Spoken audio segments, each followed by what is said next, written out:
With Apple, people are going to be looking closely at three things.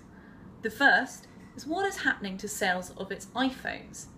These were the smartphones that essentially created the smartphone category. They've been incredibly popular for years. They've come under increasing competition from rivals like Samsung. There was a bit of a moment before Christmas when sales started to drop off and analysts and investors got very worried. However, they came back very, very strongly last quarter, restoring faith in the company.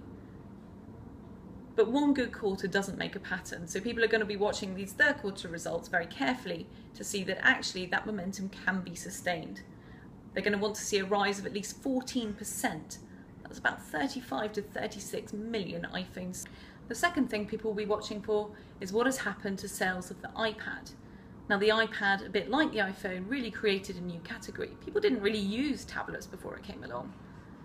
However, it's been a bit of a different story. People love these tablets, but they're not buying them in the same droves, replacing them every year like they do with iPhones. And so sales have started to flatten. Now analysts and investors, they're prepared for a flat quarter, but they're going to want to check that they don't go into decline. Finally, the third thing, which is arguably the most important, and that is what is coming down Apple's pipeline. The company recently bought Beats, the music streaming service, so investors are going to want to hear what it's going to do with that. But they're also going to be very keen to know about any different sorts of products. It's not quite enough to produce another iPad with a bigger screen or another iPhone in a different colour.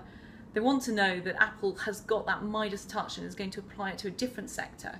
We've heard a lot about a possible Apple Watch or maybe an Apple TV. Really, people are going to want to know that there's something ingenious coming down the line.